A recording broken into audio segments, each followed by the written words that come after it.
Magandang araw mga kabukid.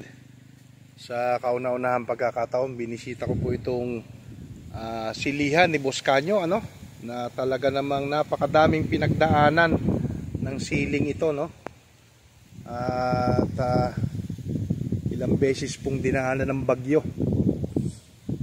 Yung mga katabi niya nga po diyang taniman, binalasa na. Pero ito pong ating sili na natiling lumaban, gusto na nga rin balasahin ni Boss Canyo ito.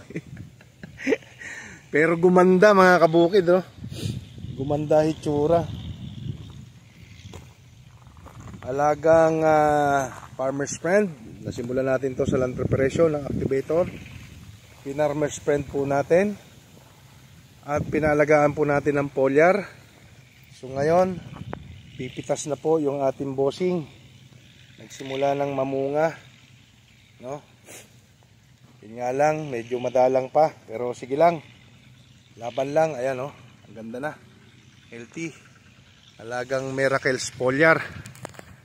O ipatutuloy lang po natin yung gamit natin dito na foliar, yung ating Miracles foliar. Maganda naman. Kaya lang, pararamihin pa natin yung bulaklak para mas dumami ang magiging bunga. Yan po yung mga kabukid, So medyo tumigas yung lupa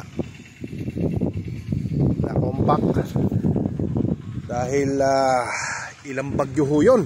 Sa huli-huli yan si Pipito yung dumaan sa silihang ito, kaya nasaktan talaga ng gusto. Ngayon bumubulas na po uli sa tulong po ng ating mga produkto at syempre ng ating mahal na Panginoon.